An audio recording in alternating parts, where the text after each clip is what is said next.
Hello, everybody, and welcome to another episode of Trojan Talk, episode 8. I am Jeff Christenberry alongside Cole Purvis and Zach Taranko. How you doing this morning, guys? I'm doing great. How are you? I'm doing good. Excellent. Let's jump right into it. A lot of TA sports to talk about this week. Let's start off with the football team. So they go off to Marshwood, who historically has been a tough opponent, even though they aren't Class B. On the road, I would say TA is probably highly favored, and Marshwood gave the boys a game. That game at halftime was 10-6 Marshwood. Lots of mental mistakes by the Trojans, physical and mental mistakes. There was a situation at one point where Marshwood does a lot of trick plays, especially things like onside kicks and the like. And Thornton coaching staff was like, "Hey, watch for the onside kick." They even put the hands team in. Marshwood still does an onside kick, still recovers the fumble, and goes in and gets a score. So, gut check time for the Trojans, but they come back at halftime after some spirited speeches and play the way they should. And special teams was kind of the difference there. And they come out big victors, 33-17 was the final. Marshwood scoring a kind of a late touchdown in garbage time. But what do you think that says, Zach, about this team? They have a couple easy games coming up, which we'll mention before they hit Bonnie Eagle. But in the long run, maybe this was a good thing that they had a challenge. Yeah, definitely. I think it is a good thing that it's not just all easy teams going into playoffs, because then if they find someone that they can't beat or they're struggling with, they may not play well. But it's with a new quarterback and a lot of new young players, and I know they have some injuries right now. It's stuff like this is going to happen, and I think, like, as you said, Marshwood is one of the better teams that they've played and that they probably will continue to play. But, Jack Emerson, he played well. He had some mistakes, but he figured it out, and I think that you're right. They have some easy games, so what they really need to work on is fixing those mental mistakes early on, because late in the playoffs or against like Bonnie Eagle, that's not going to happen. Yeah, a couple fumbles by each running, or a fumble by each of the running backs, primary runners. And Cole, talking about you were at the first game, and they have so many weapons on the outside. But how difficult do you think sometimes it may be that they have to spread it out because they don't want to focus on one guy?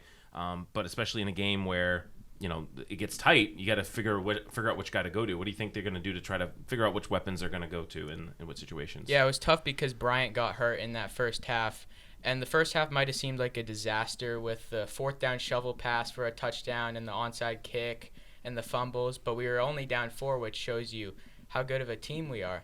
And the second half, they really showed their explosiveness on offense. They had a lot of good kick returns by Anthony Jones. They gave him good field position. And the second half was just a completely different story. Yeah, I agree. That was very frustrating. So it gets to be 3rd and goal or something from the 8, and Oscari Topola has a crazy sack for a loss of like 15. So it's 4th and 22, 4th and goal from the 22, and they do a little shovel pass and go all the way in for a score. And then they had the onside kick after that. It was one of those things where it's like, down 10-6, it feels like the end of the world, but they're only down 1 score. TA got the ball, went down, scored. Yeah, I think it looks bad, and people might go, why did we lose to Marshwood? Because they're a Class B team. And sometimes people forget how good Marshwood is, being like the reigning champions of last year for Class B, or the year before, I should say. But I think that people just look at that and go, why were we down in the first half? But they were able to come back and win the game. Marshwood's just one of those teams. Like, they're definitely not as talented this year as they have been in the past. And everybody remembers, I think, 2019, we had that crazy game here. Marshwood scored at the end of the game. They went for 2. It was kind of one of those win-or-lose scenarios, and Thornton Academy stopped them on the goal line. And no matter what happens, they seem to play TA tough, and they played that first half about as well as they could, even with some trick plays.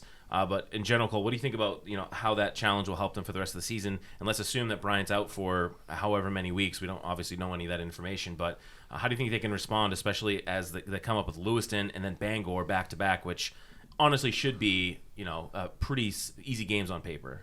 Yeah, it was great to have this game. Marshwood was a very good team. They had a lot of speed and obviously a lot of trick plays. They were a very smart team, great situationally, and I think this was a great test for them. And Zach, wrapping up this topic here, talking about this Saturday, they're playing Lewiston. Lewiston struggled. I mean, they struggled for the last few years. A big school, but just haven't got the football. Numbers are down. I know I've heard the JV game is already canceled because they don't have enough numbers. So, what do you think is a positive result for the Trojans? I mean, obviously they want to win, but what should they try to get out of this game here on Saturday, which honestly could be running time very, very quickly?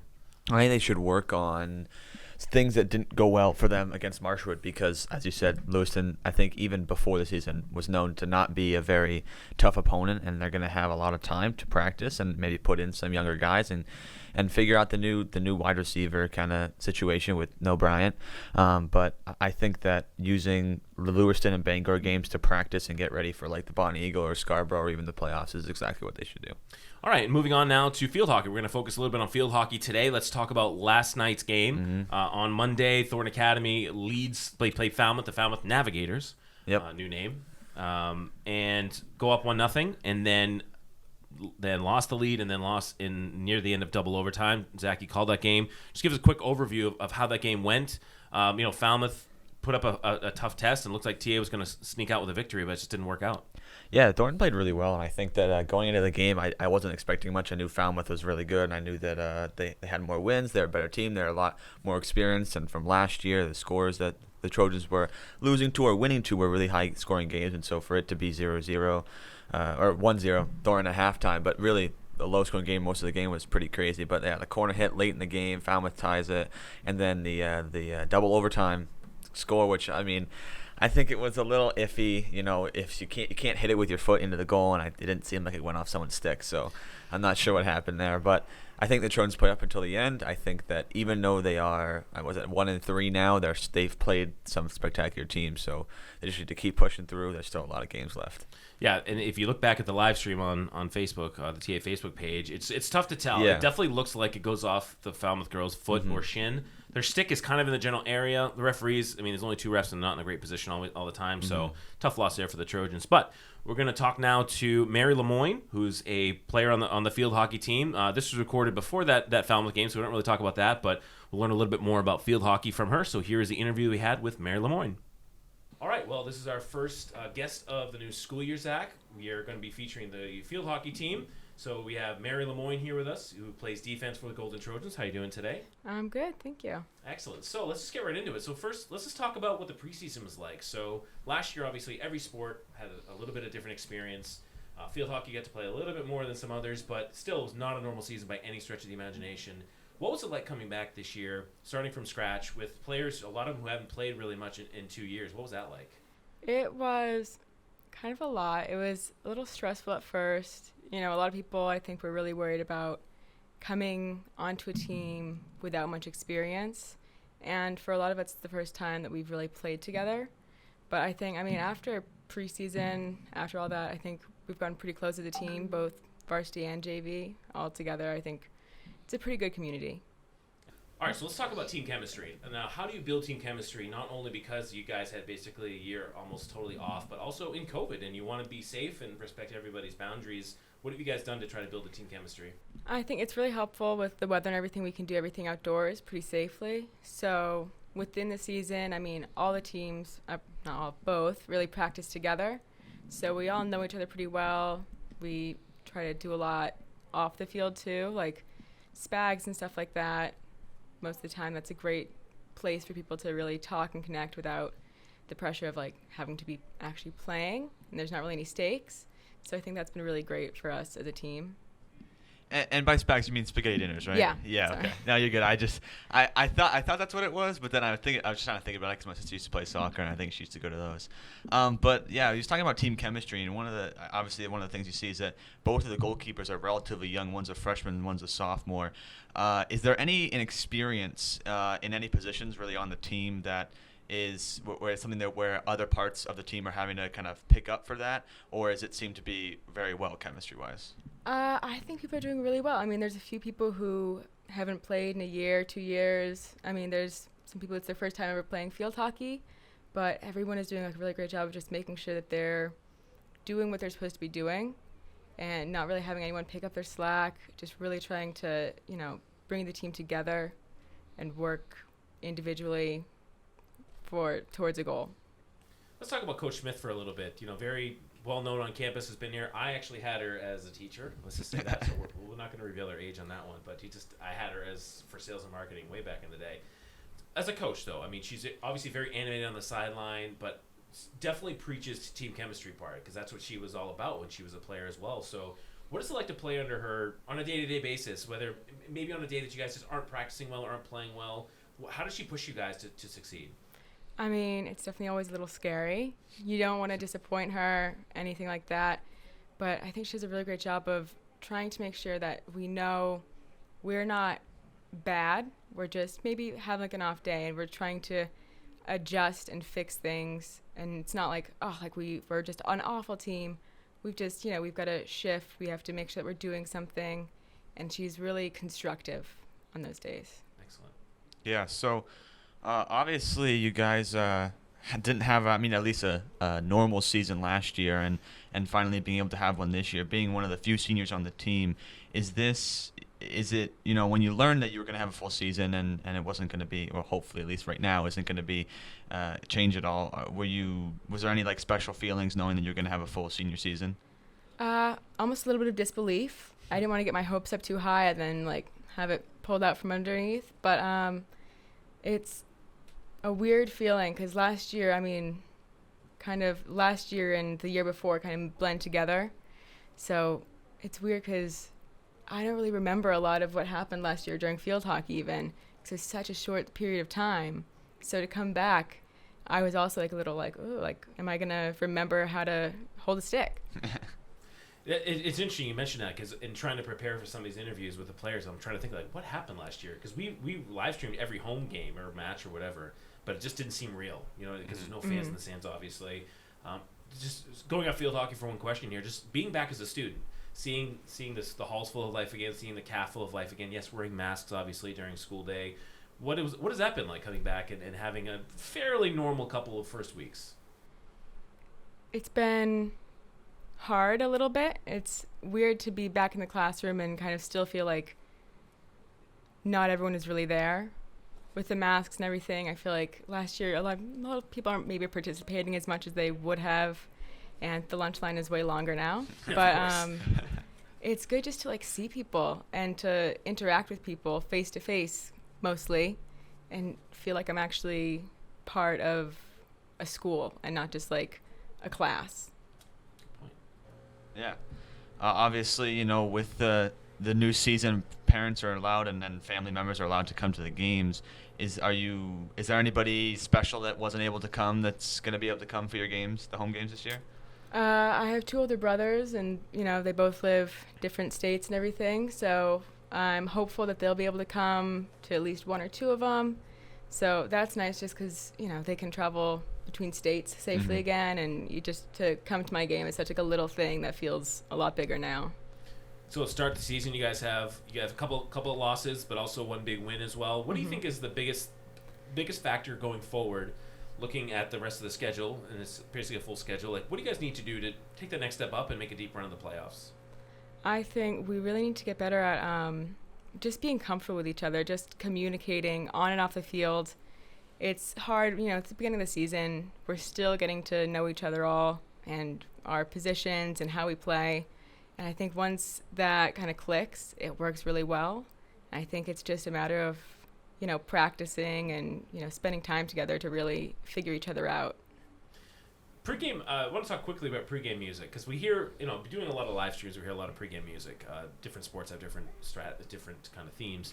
What is your go-to song? Like, is there a song that's in your current warm-up theme that you love when you get on, you get extra juiced, or is there one that you wish was on there that isn't? Well, it's a very limited selection when it comes to playing music at the stadium. And I think probably classic, like Crazy Train, that one always is like huge. Huge shout out to Taylor Nelson. I mean, she put together the entire warm-up playlist in like one day, and she did a pretty good job. And a lot of them are like just, get you pumped up. And sometimes you'll see us like kind of singing on the field when we're warming up, and it's great. And trying to burn a CD. I know that was part of the thing, yes, because you can only use a CD over there. You can't use, AirPlay or anything like that. So, yeah, shout out to Taylor Nelson on that one. Anything else, Zach? No, I mean, it's been obviously exciting to be back in the stadium, and I was just thinking about that. Like, I feel like every team has a different warm-up playlist, and I'm always like looking to see not who has the best one, but who has the most exciting one, because I feel like sometimes there are more like, I don't know, like family-friendly songs rather than hype songs. Obviously, you have to be family-friendly at a, like a football game or something like that, but it's interesting. Sometimes the coaches, you can tell, have a little to do with them, because there will be some older songs in there. That's really interesting, though. Yeah, we should do a whole story on warm-up music on there. Last thing I want to talk about, just in general, field hockey. Okay, so it's a sport in a dorm program. We talk to a lot of boys who play field hockey in Europe. That's a huge sport over there. For those who don't know, I tell this story a little bit. So I covered a field hockey team, Chevrolet, back in 2010. Did a documentary on them. They went to the state championship. I'm not saying it was because of me, but they were an average team that just had a great run. Anyway, so I got to play field hockey in a couple practices, and it is way harder than the people who have never played it looks. You think like, I'm just gonna hit the ball around. It's like using a regular hockey stick, and I played street hockey. No, it's a lot more to it. So why don't you tell us, as someone who's played it for a long time, what is the biggest misconception about field hockey for the person who has never played it before? I think when people watch field hockey, I think a thing that they notice a lot is, oh my God, there's so many whistles. Like, how do you guys even know what's happening? And that is true. And most of the time, I don't even know what happened. I just look to see, like, okay, which way am I going? Yeah, exactly. Yeah. But it's a lot more. It's a lot of rules, but they're pretty easy to keep track of. Like, it's don't kick the ball, don't lift it up with your hand, don't hit someone in the face with the stick. Yeah. So it's a lot more simple than you'd think, but it just happens a lot on the field. It is. And what is the difference? For one thing about playing on grass, and you guys had to play Gorham, I believe, on grass, which is very difficult because you practice a little bit on grass here, but field hockey is a sport that's made to be played on turf, and AstroTurf is where it became popular. The flatter the turf, the better. So, and I know you have a few more grass games coming up. So, what is that challenge like, trying to figure out how to play on a totally different surface? It's hard because the grass that we have, it's not meant necessarily to be played field hockey. It's the outfield of a baseball field. So it's almost helpful because when we play on that, it's so much harder than when you go to a field that they're meant to be playing games. So just practicing on grass really makes you a better player overall. You get stronger, you can do more skills, and it's a different game. What would it mean to, last question here, what would it mean to for you guys to make a deep run of the playoffs and maybe make it to a state championship game? I mean, it'd be awesome for me just because I'd get to play more, and I would get to play the sport that I love. I mean, I'm not planning on playing in college. This is really it for me. And I think it'd be great for the team, especially coming back from COVID and everything. And I think it'd just be awesome if we could do that. And I think we have a shot. Yeah. Awesome. You want to give any shout out to any of your friends on the team? Yeah. Shout out to Lucy. She's from Germany. She's staying with us. It's her first time in the U.S. and she's just killed it. And awesome. Yeah, a couple other people like Emma Boysenot. It's her first year, and she's starting at back. Doing a great job. Everyone really is stepping up. Awesome. And you want to give any shout-outs to your social media for anybody out there? I don't have much social media. Mary.Lemoine on Instagram, and yeah. Perfect. Well, thanks very much for joining us. Good luck the rest of the season, and just want to give a shout-out. We will be live streaming a couple of games for field hockey coming up as well, so just check out the TA Athletics Twitter at TA Trojan Sports to check that out. But good luck tonight. Good luck in your next game, I should say. And thanks very much for joining us. Thank you. All right, I want to thank Mary again for coming in and wish them the best of luck in the rest of the season. Just one last thing on field hockey.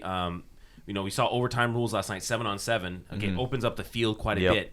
So I want to ask ask Cole actually. Is there any other sport that you think, we've seen in hockey obviously that they go down in the NHL to 4-on-4 and then 3-on-3 sometimes. Is there any other sports overtimes you'd like to see changed maybe that could make it more interesting? I think the NFL, I don't like how the coin toss basically determines the game. If you have, say, the Kansas City Chiefs and they win the coin toss, it's pretty much over. You saw last night, actually, that overtime game was crazy, but if you have a good offense and they win the coin toss, the game is basically over. I think it would be extremely exciting for the NFL to switch to a college football type overtime. I don't think they will do it, but it would be very cool to see them start in the red zone and just have a shootout for the win.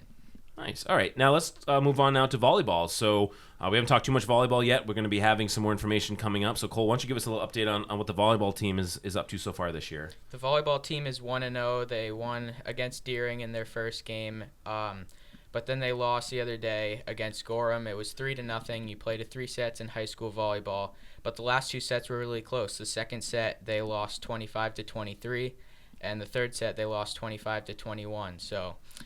They'll look to get their group back against Gorham is their next game at home. So, yeah. Gorham is a tough team. There's been some battles over the last couple of years. I think it was 2018 maybe that there was a playoff game at Gorham, and the place is packed in the gym, and it was really cool. Gorham just kind of has a traditionally tough team. So we might be focusing on them next week or the week after, so good luck to the volleyball team as they continue. I just want to give a quick plug for the streams coming up. We haven't talked too much girls or boys soccer, but there are some live streams coming up here. Boys soccer tonight, which is Tuesday. at 4:30, or I should say today, and then Thursday as well at 4:30. Zach, you want to give a quick preview on today's game, their opponent, and what should we be seeing here from this team, has definitely some great players. Yeah, the boys soccer team is pretty good. They're 1-1. They had the double. I think it was the first overtime game against it was Bonnie Eagle, Yep. and then they did lose to Scarborough, but Scarborough's a tough team. They played South Portland today. Should be a good matchup. Both teams haven't played too much, and it's really hard to tell early in the season who's at the top and who's at the bottom. But I think right now everyone's kind of in the middle, so I think it'll be a great game, and it's not too late, so it's going to be a fun one to live stream and to watch. All right, yeah, you can check that out on the TA Facebook page. So we have Tuesday, Thursday boys soccer, and then Saturday 1:30 against Lewis in football. Yep. So check those out on the Facebook page. All right, moving on to the NFL. Let's start talking Patriots quickly. Mac Jones makes his debut. For all reviews, had a great game especially for a rookie in his first game. The running backs, not so much. Had a couple. Each running back fumbled, especially the one at the end of the game by Damian Harris, which basically the Patriots have the game won with 3 minutes to go, down within the 20-yard line, or at least they have the lead in hand. Fumbles and they lose the game. But Cole, what were your thoughts there? And were you encouraged? It's tough because you want to be encouraged, but also it's like, hey, you lost to a team you should have beat. And if you want to make a playoff run, you're going to have to win some of those games. I think late in the season, this game's going to come back to haunt us. We're going to be neck and neck with Miami. They have a great team. But I think we just need some more explosiveness to this offense. We try and pound the ball through the ground with Damian Harris a lot, but I think we need to I think Nelson Aguilar needs to step up. He's really our best deep threat, and I think that adding him as a deep element to this offense could be really helpful for Mac Jones because we need a little bit more explosiveness. I was disappointed in the defense. I mean, again, my thoughts going into the year, the offense is going to have days like that. They're going to have some good moments and some not so great moments. They really don't have that many weapons. When someone asks me, like, who's the best player on the Patriots offense, I'm like, I don't even know. Like, I mean, guess maybe Jonnu Smith or Hunter Henry, but I mean, Mac Jones eventually will be. But guys like Stevenson and Damian Harris, they're gonna make mistakes. They're young guys. Defensively, though, this team, again, everyone keeps saying they're top 5 defense. They're top 5 defense. Well, they had a chance and they gave up 2 first downs with the game on the line. Didn't get their team the ball back. So a little disappointed, especially in the front 7. Didn't get much pressure. So we'll give Bill. I know Bill usually treats the first month as a preseason, extended preseason. So hopefully they'll move back. Other NFL thoughts, Zach? Any games that surprised you? I texted you over the weekend that I finally get to see Kyle Pitts in not in person, obviously on TV, and he looks like a massive wide receiver. He looks like Julio Jones to me. Yeah. But so he doesn't look like much like a tight end. So, but what were your thoughts on your Falcons in their first game? Not surprised that they lost. I'm more surprised that the Eagles played so well. I think that. I think the people are like, oh, the Falcons are so bad, and they are. Their defense is absolutely terrible, but I think that the Eagles played spectacular both offensively and defensively, and I think that the Falcons might get a couple wins just because of the division they're in with like the Panthers and the Saints. But surprised that Green Bay played so bad and Aaron Rodgers didn't play as well as I thought he would. I think that times are changing in the NFC. It's now just Tampa, in my opinion. I feel like back in 5 years ago, it was all like the NFC was just stacked and the AFC wasn't as stacked, and now it's just totally changed. But surprised by that. I'm excited to see Matt Stafford finally with a good team and the Rams. I think those are going to be really the contenders against Tampa this year. But a bunch of good games. Monday Night Football was good. Sunday Night Football was good. Thursday Night Football was good. They had the Kansas City-Cleveland game was good. It was a lot of fun to watch the first season. I'm excited to see how Mac Jones does because I may not be a big fan, but I think that as they have such a young team, it'll be fun to watch. Yeah, I woke up this morning. I didn't get to watch much of the game last night. I woke up 2 of my leagues. I lost by less than a point, all because of the interception by the Ravens because they're playing against their defense in both leagues. But Cole, what were your thoughts around the NFL? The Rams, I have them picked to come out of the NFC. I think Stafford is for real. I think he's much better than people are giving him credit for because he was obviously in Detroit. And now he has weapons and one of the best coaches in the game. It's going to be scary. And then on top of that, they have the best defense in the NFL. I think they can finish with the best record in the NFC and come out of the NFC. That stadium is something else. Like when you finally see people in it, like, boy, cool. I got to visit that place. Last thing on the NFL, we talked about this before. Numbers, the whole number situation, being able to go to single digits or whatever you want. Love it or hate it? I hate it. It's awful. It's so hard to – it's like not only is it confusing to try to figure out who your players are. Like last night I was watching Hollywood Brown in the game, and I thought he was number 14. No, he's number 5 now. And it's so frustrating because, like, you forget who the players are. And I think that it messes everything up because sometimes you can, like, tell somebody's number by what position they're playing. And people are like, on defense there's number 1. Emmanuel Sanders, number 1, catching, it's just crazy. And I think that they should have kept it the way it was and changing it. I think it's like they changed the rules that you can change if you want to, and so many players wanted to. Right. Which is kind of the thing. It's just like, it's not like, oh, a couple people did. It's like basically at least 5 people on every team. Yeah. So it's really odd, and I don't like it, but I'll get used to it at some point. Love it or hate it. At first in the off season, I liked it. I thought the NFL was kind of trying to be a little bit more fun, but now I think it's horrible. I really don't like it at all. I mostly hate it as well. I think I agree. It's like it's. I mean, eventually we'll understand. Like, all right, Matt Judon's number 9. Like, we get that. Like, the recognizing part will be easier. But I don't know. It just looks weird. I mean, that's a college thing. Like, college, you can be whatever number you want. Obviously, pretty much. So don't love it at all. So hopefully maybe they go back to that. Probably not, though. I will say this one thing about the Rams. I watched maybe about a quarter of that game. Jalen Ramsey was all over the place because they got him playing not cornerback. They're basically playing a free rover, and he made like 5 tackles in a row when I watched. That was crazy. All right, moving on to the Red Sox. Season's winding down, and boy, this Red Sox season is going to look back at as the most roller coaster season in history. Basically, like they're looking, all right, we won 3 out of 5 or 4 out of 5, and then they lose 4 out of 5. Right now, currently, they're tied with the Yankees in this for the second wild card. What are your thoughts, Cole? We'll start with you. Is it almost like I mean, obviously you want them to get there, but it's almost like rewarding them for doing nothing at the deadline if they do make this. Like, it's not going to teach them a lesson on how they need to go forward. Yeah, I just think it depends on how we're playing the last stretch of the season, like the last 10 or so games. I'm starting to get a little bit more skeptical as to whether or not they can keep that wild card spot. They just need a little bit of momentum, and they need to stay consistent. It's kind of crazy, Zach, too, just looking at how good the AL East is compared to every other division. So you got 4 teams who basically could be in the playoffs or close to it. And then you look in the AL Central, and the second-place Indians are under 500 and 12 games back. So it's kind of nuts. Like, this AL East has just continually become better and better every year. And what do you think that is? Because it's not that they all spend the same amount of money, because certainly it seems like the Blue Jays and Rays don't spend that much money. What do you think it is? Well, I think sometimes people forget is like this team does not look like a playoff team. So if you're looking at the teams and the lineups before the season, you're saying, okay, maybe the Rays and the Yankees and maybe the Blue Jays, the Red Sox don't look like a team. So I think it was just pretty crazy that the Red Sox were able to play as well as they have. And right now it's going to be really difficult. As you said, they're tied with the Yankees and the Blue Jays are right behind them. So it's like can they be consistent? Can they win multiple games in a row and then in a series and then go and win more games in the next series, which hasn't happened this year.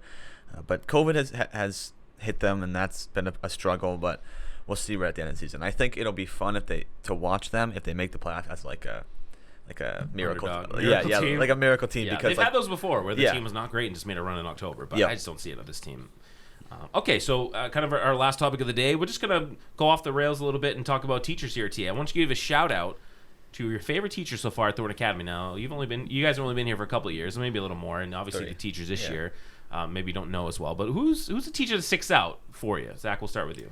I have to say Mr. Parisi. I love Mr. Parisi. I enjoy history, and I think it's really interesting. And I had him last year for constitutional studies, and then this year I have him for U.S. history.